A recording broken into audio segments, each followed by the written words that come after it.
Bonjour à tous et à toutes, c'est Paul Dama pour vous présenter aujourd'hui encore un épisode de Ce Sucette. Et donc aujourd'hui, je me suis demandé, mais comment fait le lézard Jésus-Christ pour marcher sur l'eau? Je sais, lézard Jésus-Christ, ça aide pas beaucoup. Mais le terme basilic ne vous aidera pas beaucoup non plus. Et enfin, basiliscus plumifrons, plumi, oui, plumifrons ne vous aide pas non plus. Et donc, je me disais aussi, vous allez voir. Donc, le lézard Jésus-Christ est une espèce de saurien de la famille des Corydophanidae. Oui, c'est des noms encore à rallonge. Mais le fait est que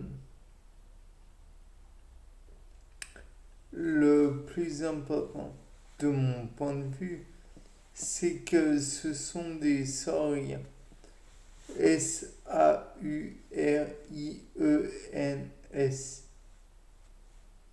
Et donc, on peut se dire, oui, ce sont des sauriens. Génial. Et donc, eh bien, le fait est que parmi les sauriens, on notera nos chers copains, les dinosaures. Donc, je ne sais pas pour vous, mais j'ai du mal à imaginer les dinosaures marcher sur l'eau. Peut-être, d'après moi, c'est possible qu'il existe des sauriens et des dinosaures qui marchaient sur l'eau. Après tout, on ne connaît pas les facultés qu'ils avaient à l'époque. Et avant que l'on aille plus loin, je voudrais vous rappeler qu'il n'y a pas parmi les dinosaures, les ichthyosaures n'ont rien à voir, les ptérosaures n'ont rien à voir avec eux, les dinosaures sont des dinosaures. Bien que dans le cas présent, peut-être que on pourrait en avoir des ptérosaures ou des ichthyosaures qui seraient concernés par le principe. À la base, je me disais que peut-être que les ichthyosaures, les dinosaures en question, pouvaient avoir être expliqués plutôt euh, physiquement. Donc, comme vous le savez, la pression est égale à la force sur la surface. La force en question serait le poids, qui est égal à m fois g. Or, on sait que la masse du basilic, donc quand il est petit, tout petit, c'est 2 grammes. Et à l'adulte, il peut grossir énormément et aller jusqu'à, attention, au roulement de tambour, 200 grammes. C'est pas non plus énorme, mais l'écart est quand même assez important. 198 grammes de différence.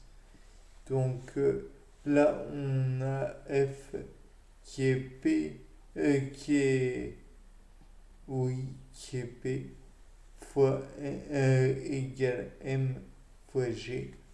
on a M, 2 à 200 grammes. Donc, c'est pas énorme non plus.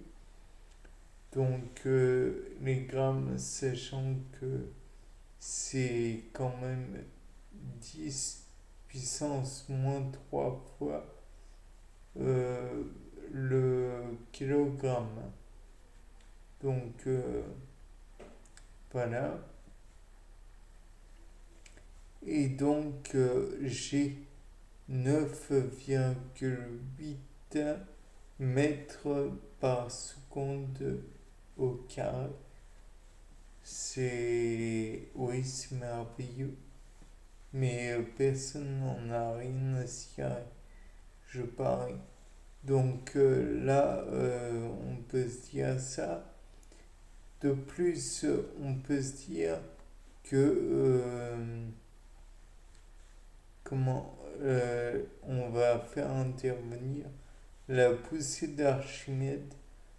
Donc la poussée d'Archimède est égale à ρ de l'eau, donc la masse volumique de l'eau, fois euh, la vitesse, non, le volume d'eau déplacé, fois G. Donc encore une fois, 9,8 mètres par seconde au carré.